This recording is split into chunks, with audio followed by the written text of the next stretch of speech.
Welcome to CM times. Model school సమీపంలో ఘోర road ప్రమాదం చోటు చేసుకుంది. ఒకదానికి ఒకటి ఢీకొన్న 3 లారీలు, తీవ్రంగా గాయపడ్డ 2 లారీ డ్రైవర్లు.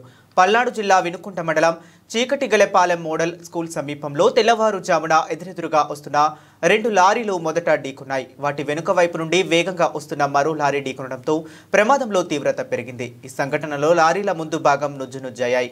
స్థానికులే వెంటనే స్పందించి 108కి సమాచారం అందించడంతో గాయపడిన 2 డ్రైవర్లను ఆసుపత్రికి తరలించారు.